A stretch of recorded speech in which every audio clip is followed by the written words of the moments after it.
Hi, everyone. If you're taking the time to watch this Phi Tau State of the Union, then truly I appreciate it.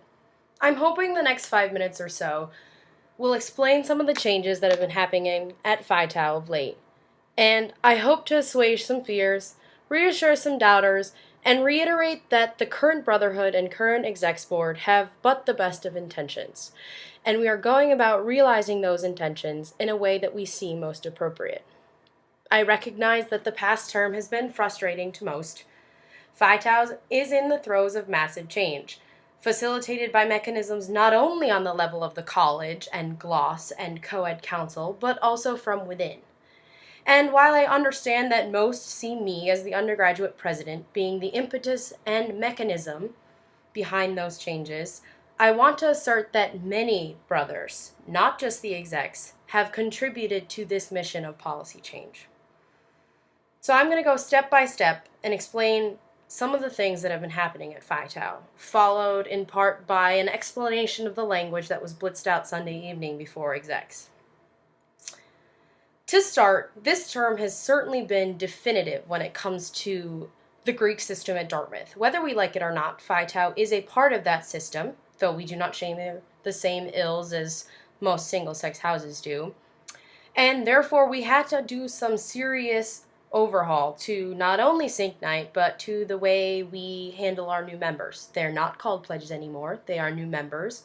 Our pledge master is no longer pledge master. He is the new member educator. Pledges are now allowed to vote in any and every meeting.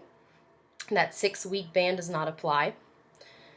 And Sync Night is a little different. It's called Brotherhood Night now.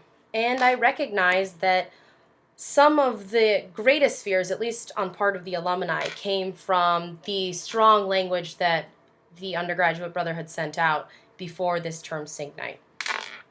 For the alumni out there, this means something very simple. We welcome you. We encourage you to come, but at the same time, we need to make sure that you know the changes that have been going on at Phi Tau. You know what things we're doing differently. You know about who our new members are, and you know about behavior that is both appropriate and inappropriate at Sync Night. We've had some issues with this in the past, and Nathaniel, our new member educator, as well as a majority of the rest of us have expressed concerns about that particular element. So that's the only thing we're trying to fix, guys. We just need to make sure that the alumni that come to Sync Night are aware of changes in house culture, aware of the anti-hazing policy, etc., etc. Basically, show up, talk to the new member educator, and you're all good. Don't panic, everyone. Moving on to the larger elephant in the room, I suppose, though I don't really know why it's an elephant. The new active member policy that has sort of been growing throughout this term is something that I take very seriously.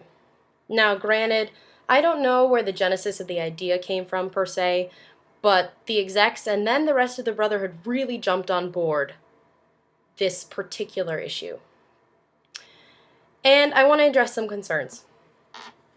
I recognize that we all read Catherine's email over Vikings on Sunday evening, and the tone of that email certainly made it seem like what we were doing was very serious and very antithetical to what the ethos of Phi Tau is. But personally, having worked on the policy and sat in on all of the execs with the brothers that have come to execs, the email does not characterize what we're trying to do accurately. And I'm not calling you out, Catherine. That's not what we're trying to do here. What we are trying to do is very simple, or at least the way I see it. We're trying to make brotherhood easier. We're trying to make the status of being active easier, and therefore, those of you who in the past have felt like you haven't met the criteria of being active and you don't feel like you're contributing enough, so you shouldn't be active and therefore can only be inactive, that's going to change.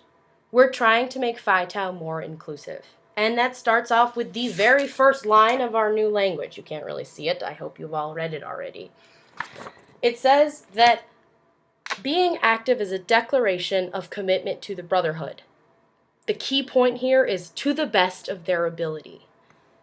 Now, I know in Catherine's email there was a lot said about other commitments. And yes, we're all busy. We're all multifaceted, dedicated college students. Phi Tau shouldn't come first for everyone. I'm president and it doesn't come first for me. But at the same time, what we're looking for with this new policy is a simple commitment, saying, I want to be a part of the brotherhood as much as I can. And if that's not a lot, then that's okay. And that's the normative argument that we're trying to change. I feel like in the past, it's been sort of much stricter, and the onus has been on brothers to really be at everything. And if they can't be at everything, then they feel like they can't be active. And that's not the case. That's why in every single element in this language, there is some sort of means of recourse to get an exemption. And honestly, if someone was to tell me at the beginning of term, Island, I really want to be active, but I can only make 1 or 2 meetings, and I don't know if I can come to all of House Day, and I don't know what to do, I would say, please be active. We'd love to have you. Because now being inactive is something different. It means that I want to take a step back from the house. I need alone time, and I don't want to be a part of the brotherhood right now. And the reason for that classification is because there have been brothers who have done that. They have left Phi Tau and never come back. And there really should be a difference between that and everybody else. So, honestly, everybody, you can keep doing what you're doing. But I say this to those who are inactive this term, who want to be inactive next term, who are concerned about the policy. I guarantee you that you do not have to do anything different. You're simply being classified, instead of being inactive, as active. We also made some changes to certain things like financial aid. We've made it much, much clearer in the language that you can self-determine your demonstrated needs and that dues should not in any way, shape, or form impede your activity. We've also created the new policy of brother in good standing versus not in good standing. And this is simply to mitigate those that may use a declaration of being active to keep a room in the house or keep a parking spot or to be on the composite and then still intend to be inactive and move away from the brotherhood. I think if I could sum up the goal of this in like 30 seconds, I should have done this at the beginning, guys. Sorry. We just want our brotherhood to be more inclusive. We want everyone to feel like Phi Tau is what you make of it. That message has not been lost here. In fact, I feel as if though this policy strengthens that particular tenet of what we are. It's okay if you can only come to 2 meetings, or if you come to all of them. I just want brothers to feel like they can be active.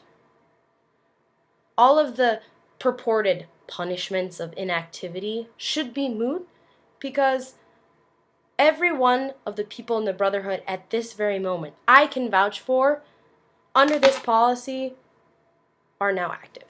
And that's the point.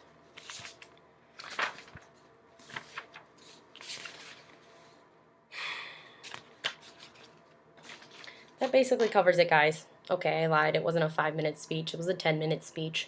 But I hope I've made it pretty clear about where the passion is coming from.